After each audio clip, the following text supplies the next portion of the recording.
After finding that safe full of jewelry, I'll admit I got into the habit of checking every rural creek we passed. I figured, who knows what else could be out there. About a week later, we were driving back from town when I noticed something strange down in a creek bed under a bridge. I pulled over to take a closer look, and there he was.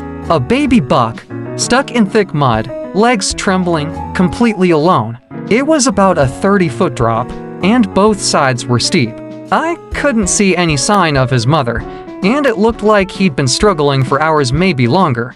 His little legs were coated in mud, and every time he tried to move, he just sank deeper. It honestly reminded me of that scene in Homeward Bound when Shadow's stuck in that mud pit, and you're holding your breath hoping he gets out. That's what it felt like. So I climbed down carefully and walked up to him slowly. He didn't even try to run. I think he was just relieved someone had come. I scooped him up, carried him up the bank, and brought him home. We live off-grid, not far from there, and figured we'd take care of him while we figured out what to do. We bottle-fed him, kept him warm, and watched him slowly gain strength. The kids helped, and we all kind of fell in love with the little guy. About a week went by.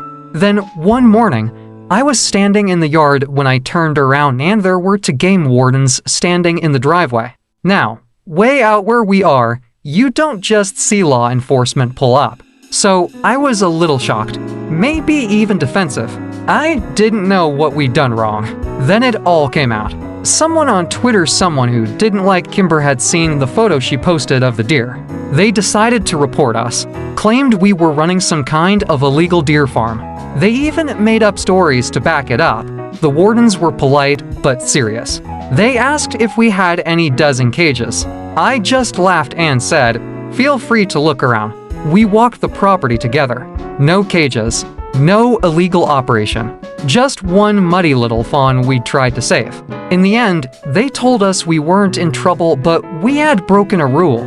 Apparently, to legally care for injured or orphaned wildlife in our state, you need a $10 animal rehab permit. We didn't know. Honestly, who would? So they had us turn the buck over to a licensed rehabber a few miles down the road. We were sad to see him go, but we were also glad he'd get the help he needed.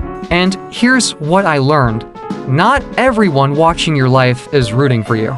Sometimes the people who follow what you do are just waiting for a chance to cause trouble. So be kind, do the right thing, but also be careful what you share, and remember that not everyone deserves front row seats to your life.